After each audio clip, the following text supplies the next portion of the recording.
Good evening, and thank you for joining us on this very busy Thursday night. A historic moment in the criminal justice system and American history.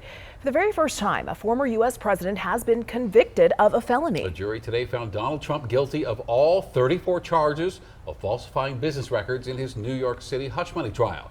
The 6-week trial centered on payments made to adult film star Stormy Daniels to conceal a sex scandal just before the 2016 election. This verdict does not prevent Trump from running for president or serving as president again. Tonight, we'll look at exactly what does this mean. And of course, we'll have to wait until November to learn what, if any, impact this felony conviction has on voters. Jessica Crawford, attorney and anchor, is here tonight. You spoke with somebody with a really unique perspective on this, an attorney who worked at the Manhattan District Attorney's Office. Right, that is some really special insight there. So Trump's sentencing, it's set for July 11th. That's just a few days before the Republican National Convention begins. He could theoretically be facing years behind bars, but keep in mind, though, the 34 felony counts are the lowest level of felony in New York, so he technically could receive a very light sentence. I spoke with a Colorado attorney who has unique insight on this case. As former President Donald Trump faces dozens of guilty verdicts related to false business records and a hush money scheme, Colorado has its very own connection to the Manhattan DA's office, which prosecuted Trump. Colorado defense attorney Ryan Brackley worked there for more than a decade. You worked in the Manhattan DA's office. Is there any special insight that you can give us about how that office operates? So I worked for Bob Morgenthau, who was the Manhattan DA for 30-some years, legendary. And the first thing we learned on our first day in that office was that we were going to use our discretion to do the right thing, to make decisions without bias and without politics. So we insulated ourselves, and the office insulated us from politics and making decisions based on politics.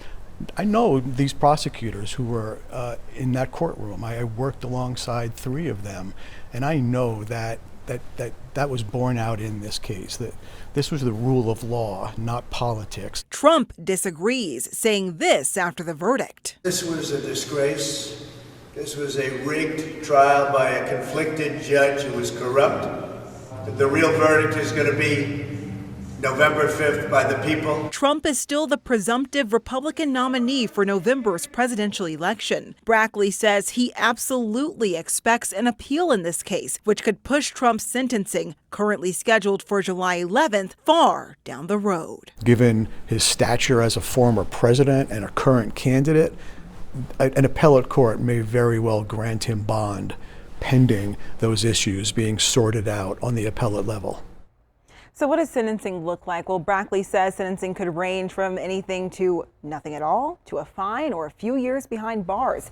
He expects prosecutors to ask for prison time because Trump failed to follow the court's orders several times throughout the trial. In the studio, I'm Jessica Crawford, Denver 7. Jessica, thank you. All right, and reaction, of course, pouring in tonight. In a statement, Governor Jared Polis said, Coloradans have faith in our justice system, and the guilty convictions show the former president lacks the moral capacity to lead our country. Now, the Colorado Republican Party says it still stands with Trump, adding, the people of this country just witnessed an unprecedented example of election interference and blatant disregard for the rule of law.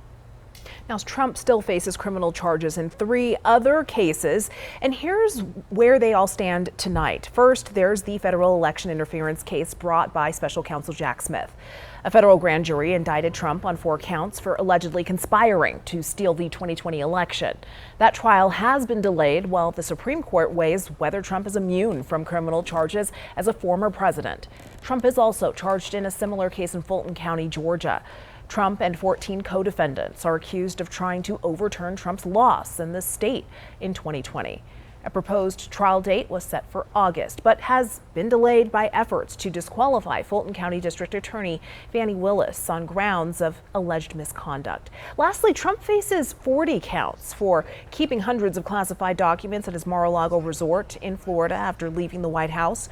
A federal judge indefinitely postponed the trial in that case earlier this month, citing issues around classified evidence. Legal experts say it's unlikely any of these 3 trials will begin before the November election. You can follow our continuing coverage of this historic verdict, get the latest updates, and read more reactions from Colorado lawmakers on Denver7.com.